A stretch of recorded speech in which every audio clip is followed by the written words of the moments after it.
Adam and I come from Hungary.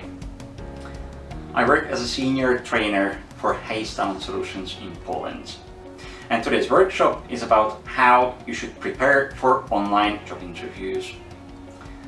When it comes to such interviews, many can feel nervous, especially those who haven't yet had the chance to take part in one. I'm here to tell you though, there is nothing to be afraid of.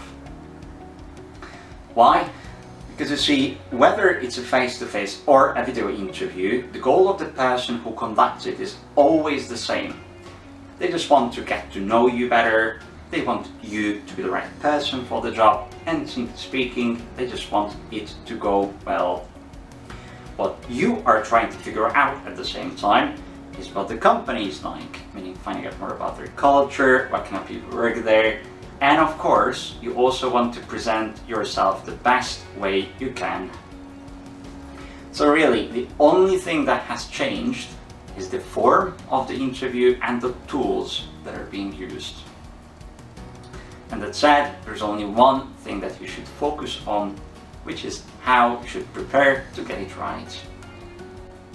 To help you navigate such job interviews confidently, in this workshop I'll talk about the following topics. First off, how to be prepared. Then how to make a good first impression.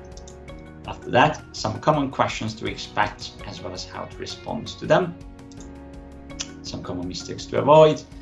And last but not least, how to leave a strong, lasting impression. So, to start off with one of the most important things, be prepared. What does this mean? First of all, do your research, visit the company website and read about them to just get to know them better. But also, know yourself. Study the job description and match it with your CV so that you can show how you actually fit the position at hand. That said, it's also good to print out a copy of your CV and the job description beforehand so that you can have them in front of you the whole time.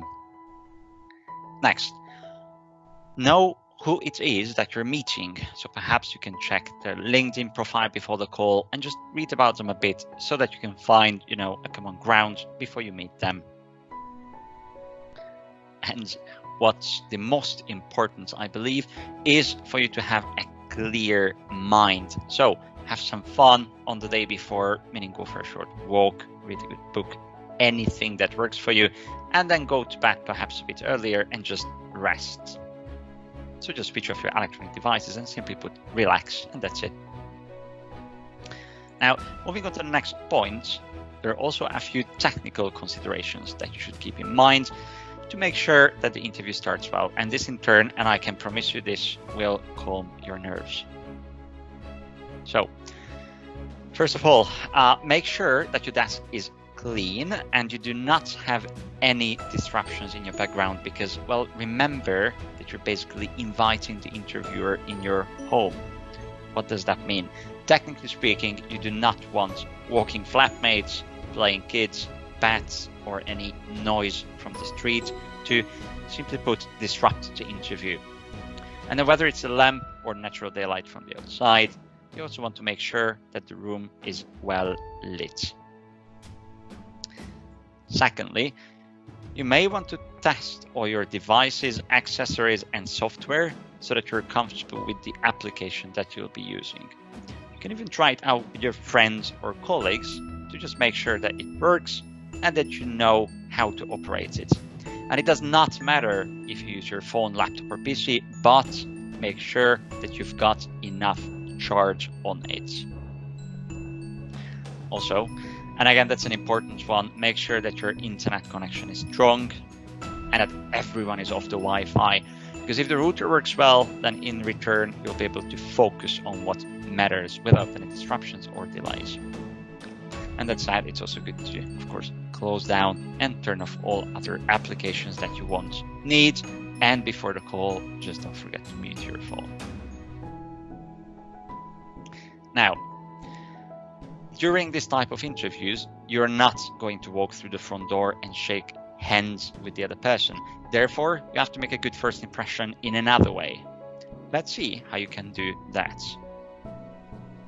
First of all, remember that it's better to be 10 minutes early than 1 minute late due to technical issues. And then let's talk a bit about the way you should dress. So you see, to present the right image, you definitely don't want to be sitting there in your home gear. Instead, choose a smart but comfortable outfit, and thanks to this, you'll come across more professional. And on that note, what you also want to remember is to put yourself in a professional mood. What this means is that you'll have to switch to your work persona. To give you a few examples, you may want to have your lucky jacket on, put on your favorite lipstick, and even spray your perfumes in the morning. And chances are that the other person won't even see these little things. However, it will help you get into the right mindset, or in other words, the work persona that you have. And then, let's assume that you're on the call and it's going fine. What happens next? Tell me about yourself, starts the person with this first question, which is about how you would behave in the role. So this is your big chance to sell yourself. How? Just make sure that you draw on real life anecdotes and that you outline the skills and personal qualities that are relevant to the job. Then, what do your colleagues think of you? So you see, companies often like to ask people to consider a third-person perspective. And what you're doing with this question really is just assessing your self-awareness.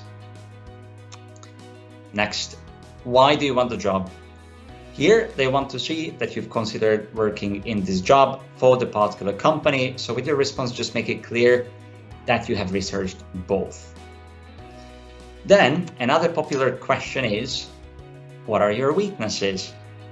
This one's looking at whether you are aware of your flaws and what you're doing to improve yourself in those areas.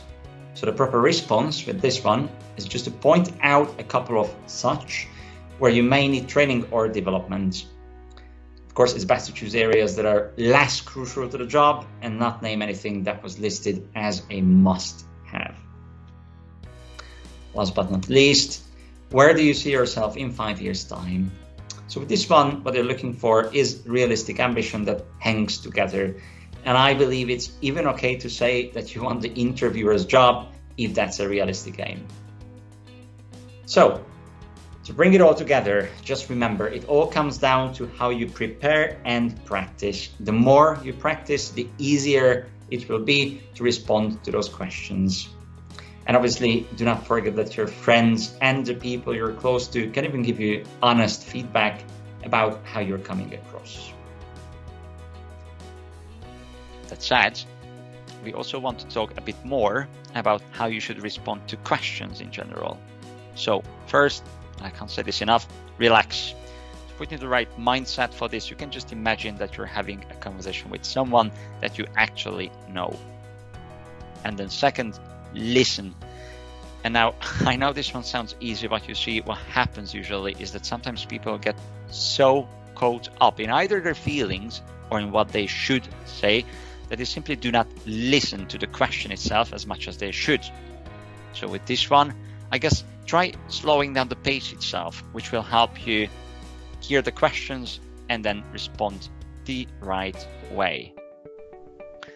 On that note, Joe, before you respond to more difficult questions, you also want to take a moment to properly think about your response and the way you want to express it. And by the way, having said that, besides talking about what you say, we also need to touch base on the importance of body language, which is about how you say things. So, first of all, be enthusiastic, smile, and let your hands do the talking. Just, of course, not too much, meaning don't overdo it with the hands. On the same note, for the right posture, keep your back straight and your chin parallel to the ground. To indicate interest, you can also lean a bit forward. Do not recline back into the chair fully though, because this can make you seem bored or disengaged.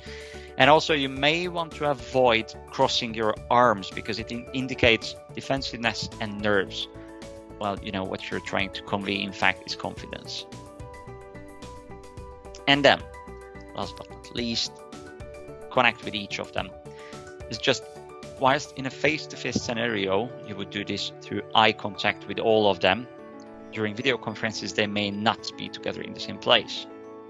So when responding, just try looking at the camera and reiterating the name of the person who asked the question.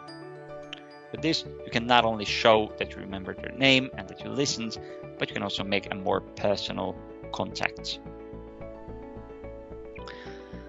Now, as a next topic, let's also look at some common mistakes to avoid. First, I think the most common one during such interviews is to sit in a dark room. Because since your interviewer wants to see you in order to meet you, just make sure that you give them a clear picture of who you are. Then another common thing during video interviews is lags. And with lags being present, there's always a risk of you talking over the other person. Just in case it happens though, you can handle it with, humor and a smile, which in turn will also lower stress levels. And at the same time, leaving a pause when you stop speaking will give them time to reply. Needless to say, during an interview, never moan about previous employers, because even if your listeners are actually sympathetic to the scenario, they would probably not appreciate this in an interview situation. Then the next one is about the package, which you probably want to discuss not at the first, but at the second interview stage. By doing so, you show interest in not the package, but the job itself, which is obviously the right thing to do. And last of all, glossing over periods of unemployment, is something to steer clear of. So just show that such time has been spent constructively by giving them examples of what you've been doing to make you more employable.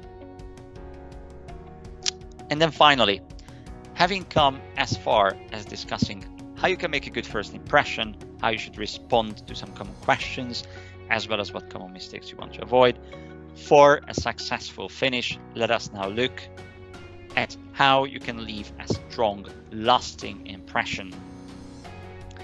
Obviously, asking a question back to them is the best way to achieve this goal because it shows interest. What are some of the questions you could ask though? So let's see. Dear interviewer, what are your expectations for this role during the first year? Where do you think the company is headed in the next 5 years? What are the biggest opportunities or what are the biggest challenges facing the company right now? Then another one could be, so I've heard about the company's founding, but can you tell me a bit more about, and then the way you can finish this question, you see, depends on what kind of company it is, what information you found on their website, and so on. Then maybe another one, one more example of potential questions would be, can you tell me about the team that I'll be working with? What else? At the end of the conversation, you can feel free to ask for feedback or just confirm what the next steps are in case that was not said. Do not forget to make sure that the appropriate people know where they can reach you, and eventually, just thank them for their time.